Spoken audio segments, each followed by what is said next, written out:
বর্ষণমুখর এক রাতে পুরনো জিনিসের সংগ্রাহক আবিরের জীবন বদলে যেতে চলেছে।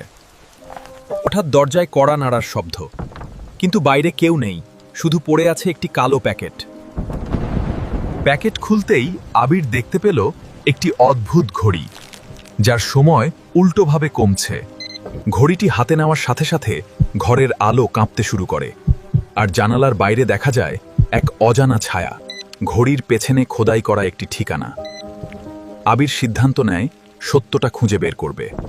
ঠিকানাটি তাকে নিয়ে যায় একটি পরিত্যক্ত লাইব্রেরিতে, যেখানে লুকিয়ে আছে অন্ধকার রহস্য। ঘড়ির ছোঁয়ায় খুলে যায় এক গোপন আলমারি, ভেতরে একটি ডায়েরি আর মানচিত্র। হঠাৎ দরজা বন্ধ হয়ে যায়। আবির বুঝতে পারে সে একা নয়, কেউ তাকে থামাতে চাইছে। ডায়েরির পাতাগুলো নিজে নিজেই উল্টাতে শুরু করে, আর তাতে ভেসে ওঠে অজানা কোড। সময় প্রায় শেষ, আর অন্ধকার এখন তার খুব কাছে।